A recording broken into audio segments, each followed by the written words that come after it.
आज हम 9th में बात करेंगे एटॉमिक मास, मोलर मास और मॉलिक्यूलर मास। तो जो ये मैंने 3 टॉपिक बोले ना, ये बहुत इंपॉर्टेंट है हमारे केमिस्ट्री में। और हमको किसी भी अगर एटम का अगर मास फाइंड करना हो तो कैसे हम उस एटम का मास फाइंड करेंगे, इसकी बात हम इसमें करेंगे। और एक तरह से ये हमारे केमिस्ट्री के लिए बहुत एक इम्पोर्टेंट टॉपिक है, क्योंकि अगर हमको एटम जैसे मैंने आपको लास्ट टाइम बताया था कि जैसे हम आज जो इसमें करेंगे ना 3 टर्म पढ़ेंगे। एक तो पढ़ेंगे एक पढ़ेंगे एटॉमिक मास, यानी कि एटम का मास हम पढ़ेंगे एटॉमिक मास। दूसरी चीज पढ़ेंगे हम मोलर मास, हम इसमें पढ़ेंगे मोलर मास। और एक तीसरी जो चीज पढ़ेंगे हम यहाँ पे पढ़ेंगे मॉलिक्यूलर मास पढ़ेंगे, यानी कि मॉलिक्यूल्स का मास। अब ये जो चीज पढ़ाऊंगा ना, क्योंकि काफी सारा डिटेल में इसमें मेरे को बताना पड़ेगा, तो मैं इसका 3 अलग अलग वीडियो में मैं इसको आपको बताऊंगा। और ये आपके लिए बहुत इंपॉर्टेंट है।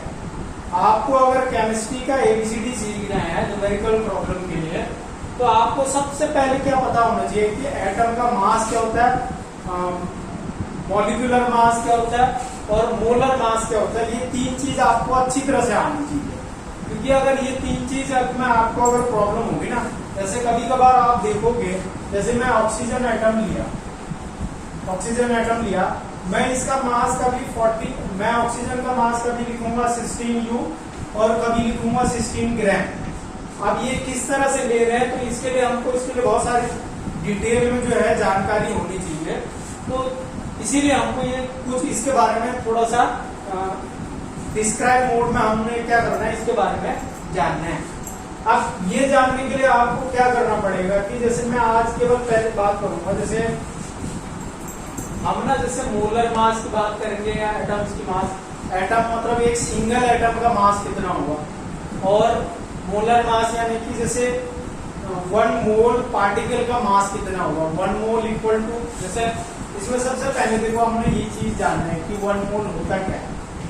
1 mole is a simple number. जैसे हम कहते हैं ना एक दर्जन यानी कि जैसे 12 एक सिंपल नंबर है, तो वैसे 1 मोल क्या एक सिंपल नंबर है। और उस नंबर को हम क्या लिखते हैं 6.022 इंटू 10⁻23 पार्टिकल्स, इतने पार्टिकल से लिखते हैं। अब जो ये पार्टिकल्स है ना, पार्टिकल में हमारे 3 चीजें आएंगी। एक तो हो सकता है एटम हो सकता है आयंस हो, और हो सकता है क्या हो, मॉलिक्यूल्स हो। ये 3 चीजें उस पर आएंगी। मतलब यानी कि 1 मोल इक्वल टू कितना होता है, तो 1 mole is a simple number which is equal to इतना पार्टिकल्स। और इतने पार्टिकल्स का मतलब वो इतने नंबर ऑफ एटम है, या इतने नंबर ऑफ आयंस है, या इतने नंबर ऑफ मॉलिक्यूल है। जैसे मैं सिंपल बात करता हूँ, जैसे ये चौक है, जैसे मैं अगर लिखता हूँ 1 मोल चौक, 1 मोल अगर चौक लिखता हूँ तो 6.022 इंटू 10⁻23 चौक, इतने चौक्स होते हैं। अगर मैं सिंपल बात करता हूँ 1 mole book that is equal to 6.022 into 10⁻23 book.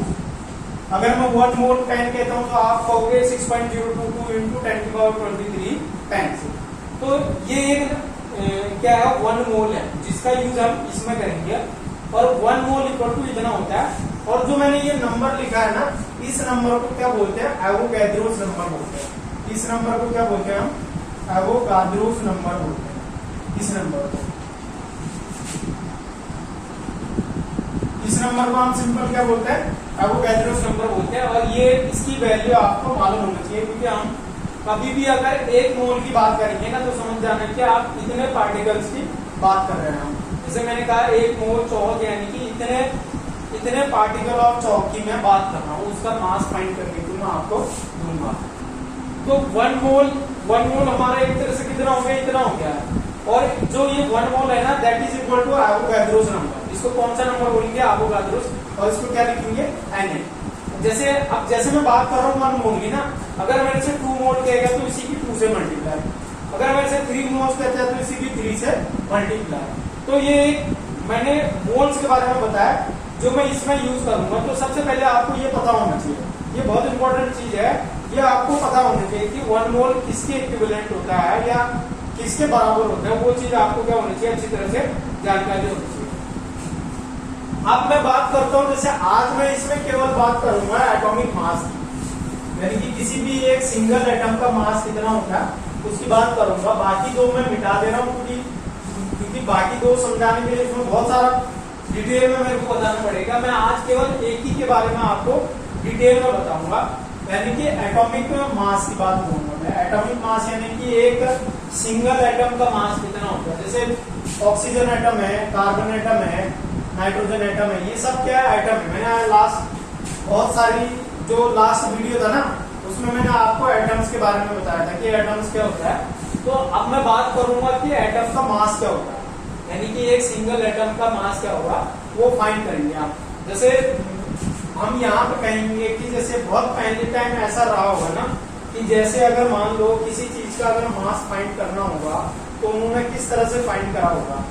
देखो अभी तो क्या है कि जैसे हमारे पास मास को मेजर करने के लिए बहुत सारे इक्विपमेंट है, जैसे हम वेइंग मशीन का यूज करते हैं। जब सबसे पहले मास अगर मेजरमेंट करने का कोई मशीन नहीं होगा तो किस तरह से मेजरमेंट करा होगा उसकी बात करते हैं। जैसे कभी आपने एंशिएंट टाइम पे देखा होगा ना कि जो बुजुर्ग लोग होते हैं वो जैसे कोई चीज देख के कहते हैं कि ये इतने किलो का होगा ये। तो एक तरह से ये भी कुछ इसी तरह का रहा होगा पहले एंशिएंट टाइम में कि जैसे मान लो कि मेरे को ये किसी ब्लॉक का अगर मास फाइंड करना है तो उन्होंने किस तरह से फाइंड करा होगा। इस ब्लॉक के मास को फाइंड करने के लिए उन्होंने क्या करा होगा कि जैसे इधर जैसे इस ब्लॉक का मास है मेरे को फाइंड करना है कितने केजी है, तो उन्होंने क्या करा होगा कि जैसे एक किसी चीज को स्टैंडर्ड मास है, जैसे ये एक ब्लॉक है या पत्थर है, ये सपोज करा कि 1 kg है या 1 kg मैं कह सकता हूँ कि 1 kg क्या है, स्टोन है, पत्थर है। मैं क्या करूंगा इस पे इसको रखते गया, मैं जब इसको इस पे रखते गया तो रखने के बाद क्या हुआ, ये जब मैंने यहाँ पे 20 स्टोन रखे, 20 पत्थर रखे, तो तब जाके ये क्या हो गया, बैलेंस हो गया। तो मैं कह सकता हूँ कि जो इसका जो मास है वो कितना है, 20 kg है। यानी कि एक तरह से ये रिलेटिव करके निकला। मतलब देखो हमको इस बॉडी का अगर मास फाइंड करना था ना तो हमने क्या करा, एक मान लिया कि ये स्टोन लिया वो क्या है 1 kg का है। अब इसको 1 kg का क्या करा उन्होंने, लेट करा है कि ये जैसे हिडन ट्राई मेथड से मतलब सपोज करा है कि ये कंसिडर करा कि उन्होंने ये 1 kg का एक क्या है स्टोन है। अब इसी 1 kg को इस पे क्या करा उन्होंने, रखते गए तो देखा कि जब 20 स्टोन रखे उन्होंने 1 kg के, तो तब जाके ये क्या हुआ, बैलेंस हुआ। यानी कि मैं कह सकता हूँ कि ये जो ये वेट है ना, जो ये बॉडी है इसका मास कितना है, 20 kg है।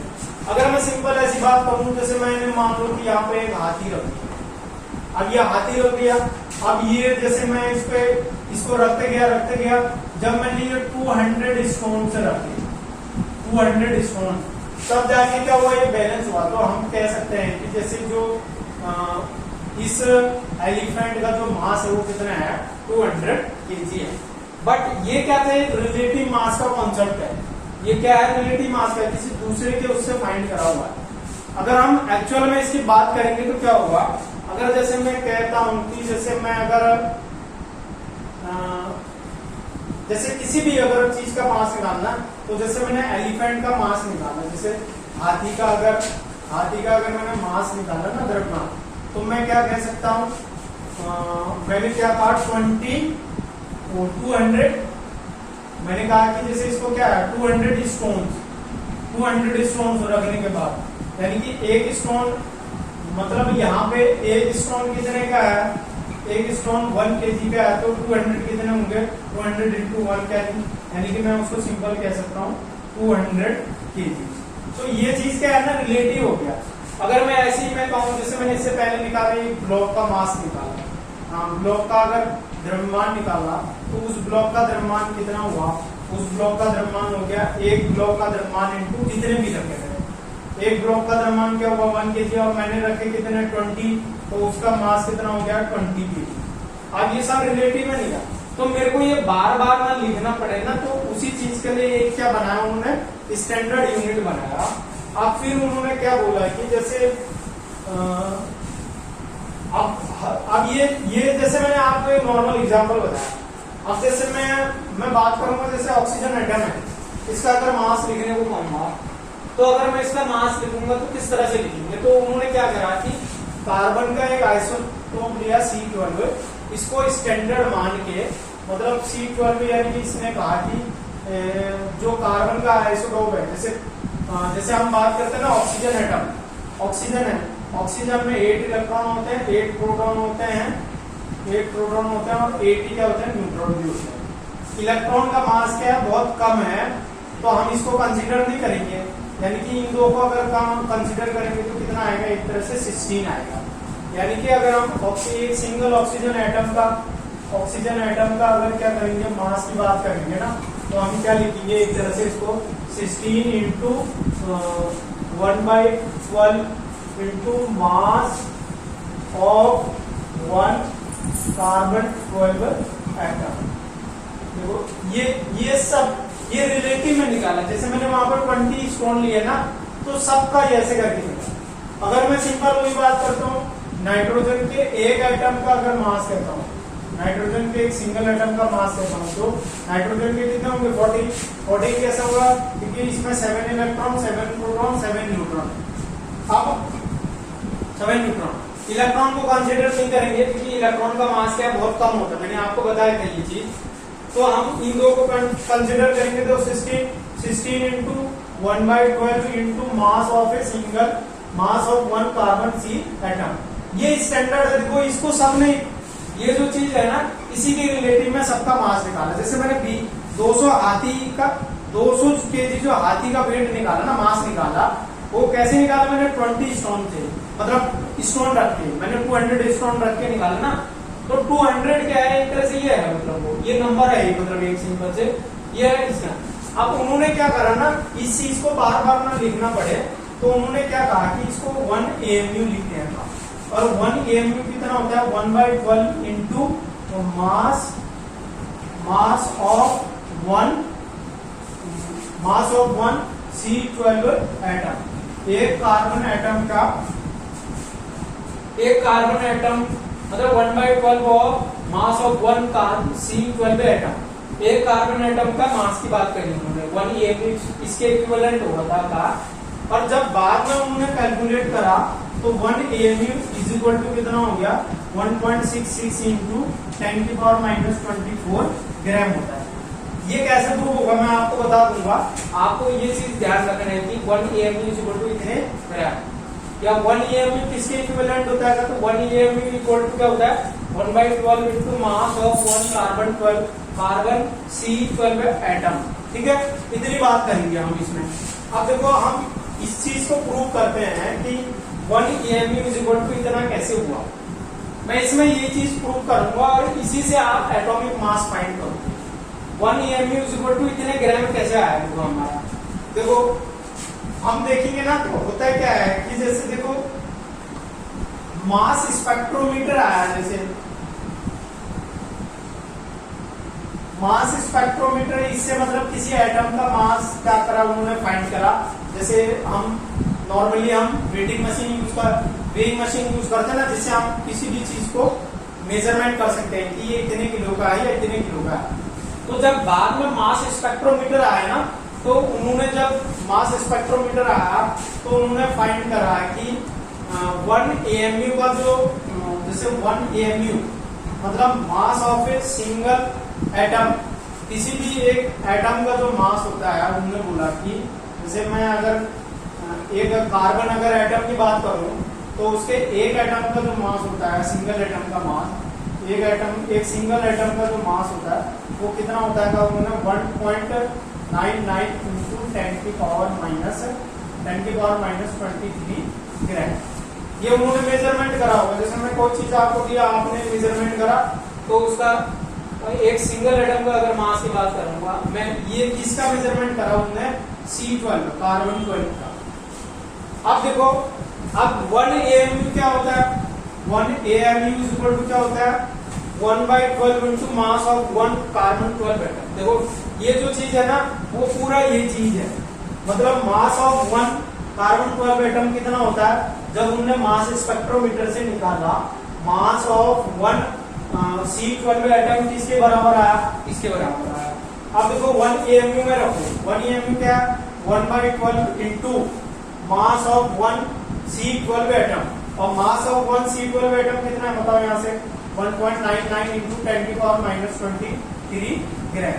अब जब इसको डिवाइड कराना तो ये इसको डिवाइड करने के बाद ये जो वैल्यू आई 1.66 इंटू 10⁻24 ग्राम है। आप इसको कैलकुलेट करके देखना कि ये किसके इक्विवेलेंट आया हमारा 1.66 इंटू 10⁻24 ग्राम। और इसी नंबर को उन्होंने ऐसे भी लिखा, इसको हम 1/Na ग्राम भी बोलते हैं। और ये मैंने अभी आपको बताया कि 1/Na क्या है, मतलब ये Na क्या है, एवोगाड्रोस नंबर है, मैंने आपको बताया।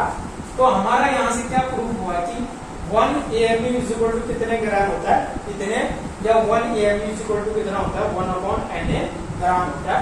तो ये मैंने एक क्या निकाला, एक किसी सिंगल एटम के मास की बात करें। अब अगर जैसे देखो अभी मैं जैसे ये लिख रहा था ना, जैसे मैं 1 ऑक्सीजन एटम का मास कह रहा था ना, तो 16 इंटू ये, और ये मेरा कितना कैलकुलेट हो गया, ये किसके इक्विवेलेंट हो गया, ये किसके इक्विवेलेंट है, 1 AMU के। तो मैं अगर इसमें बात करूं तो ऑक्सीजन की एक सिंगल एटम का मास कितना हो जाएगा, 16 AMU। अगर इसको ग्राम में पूछेगा तो 1 AMU इक्वल टू कितने ग्राम, इतने, तो इतने AMU में कितने ग्राम, इतना इंटू ये वैल्यू करना, आप एक सिंगल एटम का मास फाइंड कर दोगे। इसी प्रकार में नाइट्रोजन के एक सिंगल एटम का मास बात करूंगा तो क्या लिखोगे आप, 14 AMU। अगर मैं ग्राम में बात करूंगा तो 1 AMU इक्वल टू इतना, तो 14 AMU इक्वल टू कितना, 14 इंटू दिस। और इसी तरह से मैं आप बात करूं जैसे मैं कार्बन के, जैसे नाइट्रोजन का हो गया ऑक्सीजन, जैसे कार्बन के सिंगल एटम का मास कहूंगा तो आपका होगा सर 12 AMU। तो इस तरह से हम जो है ना, ये एक सिंगल एटम का मास निकाला हमने AMU में, एटॉमिक मास यूनिट में। अगर आपको ग्राम में चाहिए होगा तो क्या करोगे आप, इतने से आप क्या कर दोगे, मल्टीप्लाई। तो ये जो टॉपिक बताया मैं छोटे छोटे पार्ट्स में बताऊंगा इसको, आज केवल आप इतना ही पार्ट करना, और ये बहुत इंपॉर्टेंट है। अगर आपको ये नहीं आएगा ना केमिस्ट्री में, आप बहुत ज्यादा परेशान रहने वाले हैं आगे में बताओ। क्योंकि आप अगर एक सिंगल एटम के अगर मास की बात करोगे ना, तो एक सिंगल एटम का जो मास होगा वो कितना होगा, जैसे मैं ऑक्सीजन का कहूंगा तो आपका होगा सर 16 AMU। अगर मैं ग्राम में पूछूंगा तो आप इससे इतने की मल्टीप्लाई आप इससे कर दोगे और उसको ग्राम में फाइंड कर दोगे। अगर मैं कार्बन के एक सिंगल एटम का मास पूछूंगा तो आपको होगा सर 12 AMU।